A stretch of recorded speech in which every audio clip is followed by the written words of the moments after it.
If you spend any time walking through a coastal forest, you'll notice something interesting. The trees here don't grow the same way they do further inland. Some lean dramatically toward the light, others are permanently bent from years of strong ocean winds. Branches are thicker on one side than the other. Trunks twist, nothing is perfectly straight, and yet these are often the trees that survive. They haven't resisted the forces around them, they've adapted to them. I think our bodies work in much the same way.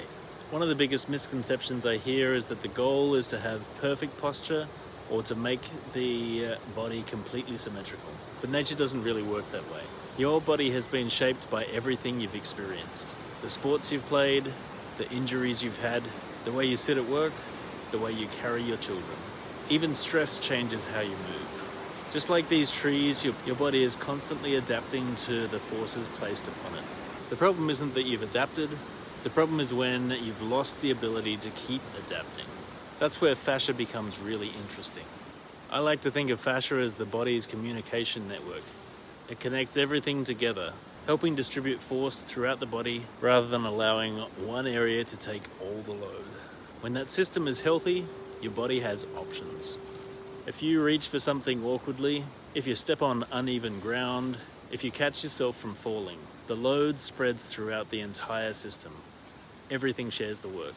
That's resilience. Healthy fascia doesn't make you rigid, it makes you adaptable. Now compare that to a body that's become restricted. Maybe an old ankle injury stopped moving properly.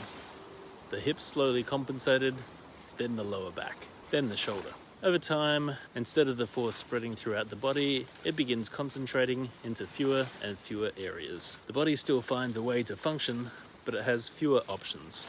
Eventually something starts complaining. That's often when pain shows up. Pain isn't always because something is damaged. Sometimes it's because the body has run out of good strategies. It's become too predictable, too rigid. The forest gives us another lesson here.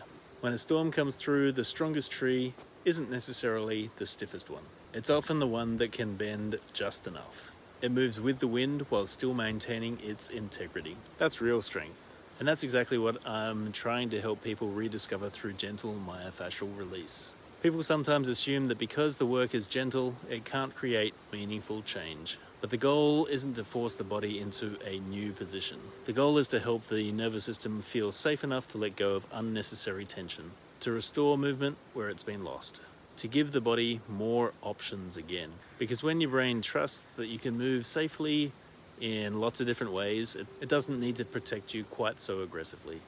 Your movement becomes easier. Your range of motion improves. You stop fighting with yourself every step. The body doesn't need to be perfectly aligned. Just like this forest, it needs to be adaptable. It needs enough freedom to respond to whatever life throws at it. So next time you're walking through a forest like this, take a look at the trees. Notice how years of wind have shaped them. Notice how they don't resist every force. They adapt. Our bodies are designed to do exactly the same thing. And when we restore that adaptability, movement becomes easier, pain often begins to settle, and the whole body starts working together again.